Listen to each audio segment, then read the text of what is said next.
कहते हैं, असली युद्ध मैदान में नहीं, मन के भीतर लड़ा जाता है। और अगर मन हार जाए तो दुनिया का सबसे बड़ा योद्धा भी हार जाता है। आज हम उस पल की कहानी सुनेंगे जब महाभारत के सबसे शक्तिशाली धनुर्धर अर्जुन अपने अंदर ही टूट गया था। स्वागत है आपका द स्टोरी टेलर में।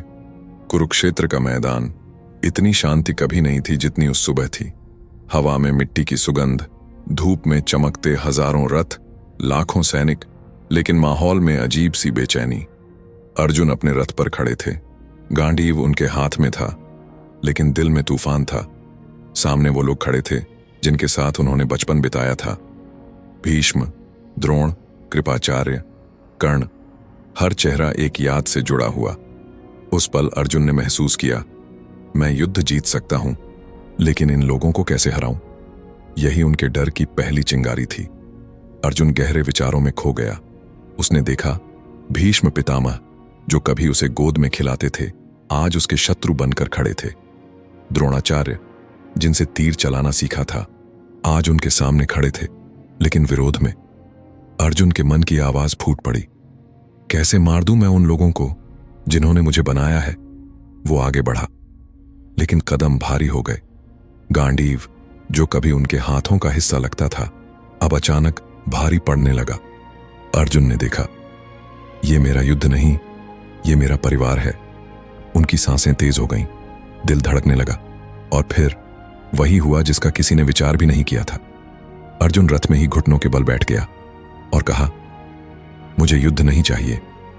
कृष्ण, जो रथ पर बैठे थे, शांत थे। अर्जुन की बातें सुनकर भी उन्होंने कोई प्रतिक्रिया नहीं दी, क्योंकि यह डर हमला नहीं था, यह अर्जुन की आत्मा का सच था।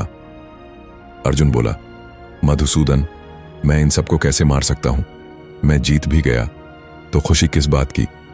कृष्ण ने हल्की मुस्कान दी, अर्जुन, यह तुम्हारा डर नहीं है, यह तुम्हारी दया है। लेकिन दया और कमजोरी में फर्क होता है। अर्जुन चुप रहा। कृष्ण फिर बोले, अगर आज तुम पीछे हटे तो धर्म भी पीछे हट जाएगा। ये शब्द किसी वज्र की तरह अर्जुन के दिल पर पड़े। अर्जुन की आंखों के सामने अपने पुत्र अभिमन्यु का चेहरा आया। उसके सामने माता कुंती, भाई भीम, युधिष्ठिर, नकुल, सहदेव। उसने सोचा, अगर मैं पीछे हट गया तो इन्हें कौन बचाएगा?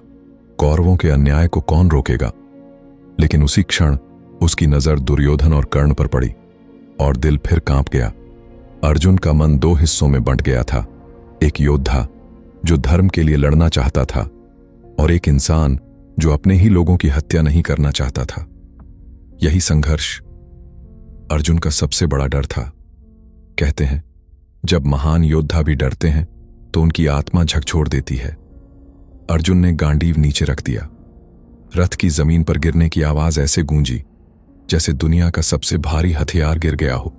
पूरी पांडव सेना ये देखकर स्तब्ध रह गई। सबको लगा, अर्जुन पीछे हट रहा है। भीम ने गुस्से से मुट्ठी भींच ली। युधिष्ठिर के चेहरे पर चिंता थी, लेकिन कृष्ण शांत थे, क्योंकि वो जानते थे कि यह तूफान शांत होने से पहले आखिरी बार फटेगा। कृष्ण ने धीरे से कहा, अर्जुन, जिस शरीर को तुम अपना मानते हो वो मिट्टी है। जिस परिवार के लिए तुम रो रहे हो वो भी प्रकृति का नियम है। उससे जुड़ी आत्माएं अमर हैं। अर्जुन ने भयभीत होकर पूछा, तो क्या आप मुझे युद्ध करने के लिए मजबूर कर रहे हैं? कृष्ण मुस्कुराए, मैं तुम्हें मजबूर नहीं कर रहा, मैं तुम्हें सच्चाई दिखा रहा हूं। धर्म की रक्षा करना तुम्हारा कर्तव्य है। युद्ध प्रेम से नहीं जीता जाता, युद्ध सत्य से जीता जाता है। ये शब्द सुनते ही अर्जुन के चेहरे पर एक नई चमक आई। कृष्ण के शब्दों ने अर्जुन के हृदय से डर को जड़ से हटा दिया। उसने गहरा सांस लिया, धीरे से गांडीव उठाया, मानो उसके हाथ में फिर से वही पुरानी शक्ति लौट आई हो। अर्जुन अब वही नहीं था। अब वो एक पुत्र नहीं, एक मित्र नहीं, एक शिष्य नहीं, बल्कि धर्म का वाहक बन चुका था। कुरुक्षेत्र का मैदान फिर से गूंज उठा, क्योंकि अर्जुन खड़ा हो चुका था। गांडीव कांपने लगा। अर्जुन की आंखें अब दृढ़ थीं। कृष्ण ने कहा, पार्थ, लक्ष्य सामने है। अर्जुन ने एक ही तीर चलाया और उस तीर ने महाभारत का पहला अध्याय आरंभ कर दिया। उसी पल से अर्जुन डर से मुक्त हो चुका था। अर्जुन का डर उसे कमजोर नहीं बनाता था, उसी डर ने उसे वो शक्ति दी जिसने इतिहास बदल दिया। कभी कभी टूटना जरूरी होता है, क्योंकि वहीं से पुनर्जन्म शुरू होता है। अगर आपने इस कहानी से कुछ सीखा तो लाइक और कमेंट में जय श्री कृष्ण जरूर लिखें। और अगर आप महाभारत एक्सप्लेन्ड सीरीज के अगले एपिसोड की कहानी सुनना चाहते हैं तो द स्टोरी टेलर को सब्सक्राइब करके बेल आइकॉन दबा दें।